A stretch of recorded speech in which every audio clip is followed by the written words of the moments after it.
We're here at the Young Women's Leadership Summit.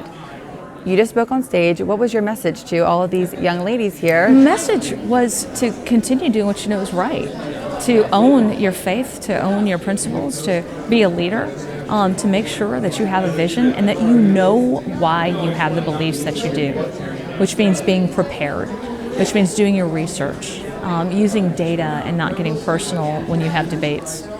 It means standing strong, having a backbone and using your voice, not being intimidated. Because right now you have such a vocal minority that is trying to shut down these young women and these people of faith who actually believe in our Constitution, believe in the principles of our country. They're trying to shame, embarrass, and shut them down. And I believe overwhelmingly that we have a huge majority of people who don't believe that way, who are willing to fight, and I think you're seeing it in this amazing group of women right now. Outside of these walls, there's a lot going on in America right now that has changed in the last year and a half since Biden took office. What are you hearing from your constituents specifically that has impacted them the most? We're hearing everything. Inflation is probably top of mind. What's happening in the economy?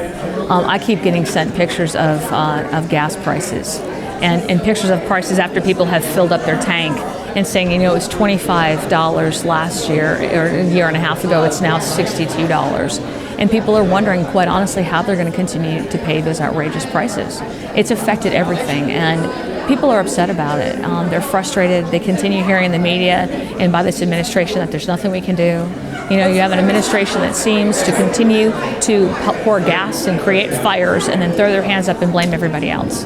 And I think even the independents, even a few of the Democrats, they're sick of it. They see quite clearly what's going on, and they want us to be able to fight and take our country back. Now, I know that you've been active on this baby shortage issue. Can you tell our audience a little bit about what you guys are doing to help mothers find baby formula in the DFW area? I was part of the Trump administration. I worked for Secretary Carson, and I remember, back when the pandemic had started, a few months into it, there was a concern that we were going to have a shortage of meat. And at that point in time, President Trump got on the phone with some of the larger meat manufacturers, and he said, we're going to do everything that we can to make sure that you don't shut down. What can we do? And he partnered with the private sector side. Baby formula is a need. It is an absolute life or death need for many of these infants, especially ones who have other problems. They have allergies. They have other illnesses. This is a life and death issue. And we had an administration that went in. They shut down one of the largest manufacturers in the country of baby formula, and they had no plan to move forward. The factory did everything that the administration, or FDA, had cited. They immediately got back with them, and they sat on it for over 5 weeks. The FDA sat on this for over 5 weeks. And now the administration is throwing up their hands and is frustrated. This should never have happened. There were enough red flags that this could have been prevented, but we are where we are. I try to be pragmatic. I try to do what's best in the interest of my constituents. We were scurrying around, throwing out everything that we could think of that we could do very short period of time to help our constituents. And there was a mom on my staff who was talking to other women, and she's like, we need to know where the formula is. So we created a website, we call it dfwbabyformula.com, where we're encouraging people, go to a store. If you see formula on the shelf, take a picture, throw it up on our website, where it is, what time, so that other moms who are searching for that product can find it. It is not costly. It was creative, but it's really doing what we can do pragmatically to help the women and the kids right now who need it the most, the babies who need it the most. Yeah. Sounds like I should send it to some of my friends. They've been looking, so that will be helpful. There's been a major uptick in crime in America, and that is an issue that obviously affects everyone, but especially moms. They're concerned about their children's safety. In Texas, we have a border crisis that many believe are contributing to this crime increase. What's being done about this? Anything? From the administration, you've seen them continue to open the borders even further, continue to provide that vacuum to bring folks here illegally. because there's no ramifications, there's no consequences. People come here illegally. The borders, basically, our Customs and Border Protection folks are acting as taxi drivers. They're going and picking them up. They're getting bus tickets or plane tickets, and they're being sent to a city around you, anywhere around the country. We have seen over 2 million people last year alone enter this country, and it's not just the illegal folks who are coming over. It's not just people coming in, entering our cities illegally. By the way, we have no idea who they are. We know we've had over 100, people on the known terrorist list this year already entered. Those are the ones that we know about. But you also have illegal drugs. You've got fentanyl that came in. We had 11,000 pounds of fentanyl that came in last year. We have enough fentanyl in this country now to be able to kill every man, woman, and child over 3 times. This is a crisis in and of itself. If we're really concerned about saving lives, we need to be able to protect our border. Then you think about the illegal weapons that are coming in over our borders. If people want to keep illegal weapons out of the hands of criminals, we need to focus on border safety. And this administration has totally ignored not only ignored, but has purposefully and strategically gotten rid of all the tools in the toolbox that were working under the previous administration. The Remain in Mexico policy, the First Safe Country policy, Title 42. They have attacked every single tool that Customs and Border Protection, and Immigrations and Customs Enforcement can use to protect our borders. It's a travesty. Speaking of weapons of war, the left is essentially using some horrific events in the past few weeks to go after what they believe are weapons of war, our guns, and our right to be able to bear them. There are some on the right who many suspect might be going along with some of these pushes from the left to enforce or to pass some legislation on gun control. What are you hearing? Do you have any insight as to what Americans can expect? When you look at the numbers and you see where violence is, when you see where gun deaths have been, it's typically in areas of the country that have the strictest gun laws, because shockingly, criminals don't really care about the law. Surprise. There's a lot of laws that prevent people from shooting someone else in the middle of a crime. They do it anyway. I find it amazing that we're having these discussions about one-off, horrific, nightmarish events, and using those as an excuse to be able to go after our Second Amendment rights, and completely ignoring all of these murders that we have across the country on a daily basis, and finding out what the cause of those are.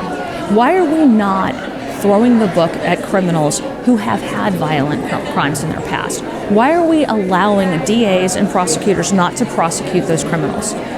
The argument that we have to have universal background checks and we have to have everybody go through a database. We've got prosecutors who aren't even putting that information in a database, that aren't even prosecuting crimes. So that argument goes out the window. When are we going to have that conversation? We're not. When are we going to have the conversation about protecting our country from all of these illegal arms coming in at our border? We're not having those conversations. We're not going after criminals. We are going after law-abiding Americans. I, myself, as a single mom, I'm still a single mom, but my kids were younger when I was mayor and I had death threats. And I will tell you, the first thing I did was I armed myself, because I wanted to be able to protect myself and my kids if forbid anything were to happen to us. It gave me an empowered feeling. It made me feel as if I was in a better position to be able to protect myself. I love my police department. I have full respect. We have a great relationship, and in the 2 to 3 minutes it would take them to get to my house may be too late.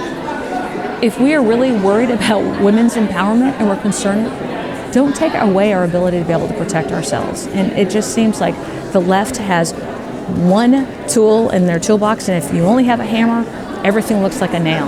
We need to get down to the root cause of gun violence and attack it there, instead of looking at law-abiding folks and wanting to take more of their rights away. I could not agree more. We're at a Young Women's Leadership Summit. We're talking about empowering women and leadership, and yet the left, they can't even decide what a woman is. Yeah. What does that mean for our country? If one side is empowering women and the other side is actually replacing women. Well, denying that women actually exist. Yeah. When you say you can't define it, you're saying that it doesn't exist. And I think that's, they want to have it both ways.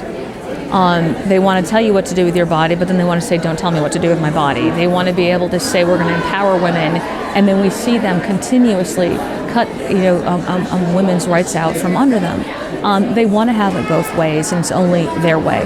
I think we need to have these legitimate, honest conversations where it's not personal, where it's not on party line, but it's actually causing looking at the causation, the root of the problems. Until Democrats are willing to do that and put their party aside, we're never going to get there.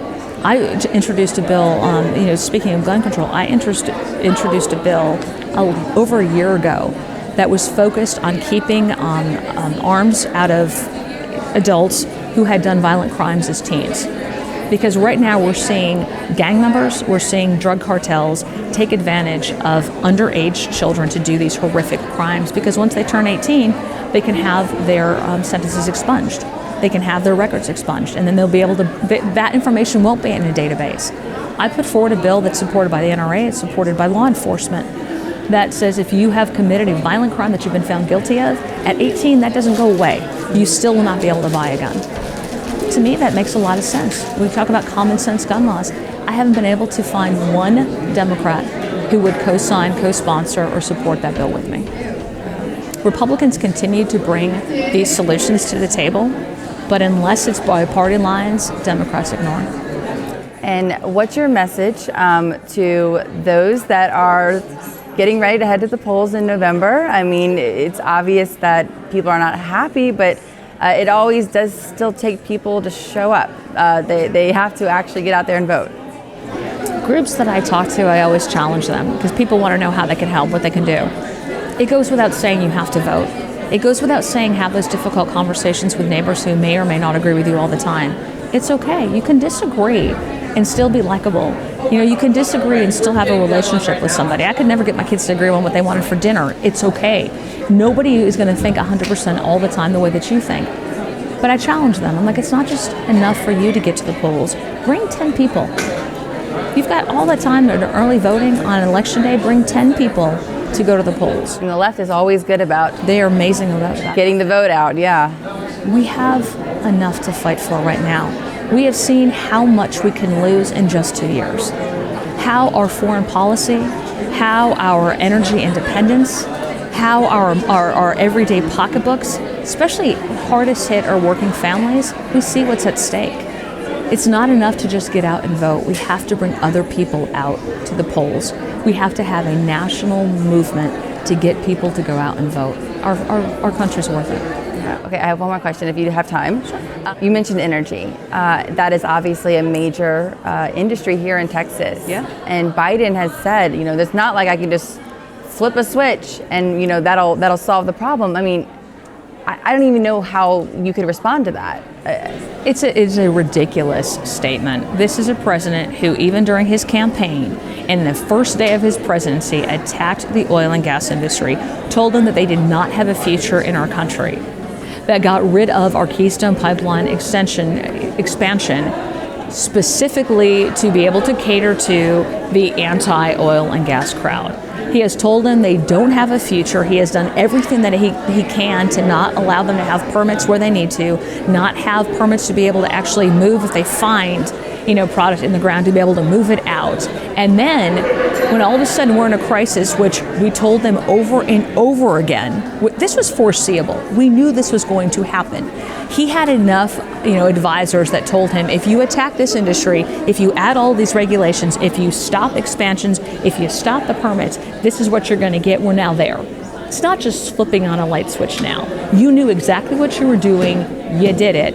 And then you throw under the bus the companies that you've attacked and demonized and expect them to be able to flip it on as a switch. I'm sorry, but if you are a multinational corporation with tens of thousands of employees that you are responsible for, you are not going to invest in an area where you're not going to be able to recoup that investment. This is what this president has set up. He did it purposefully, and now the rest of us are all having to live under it.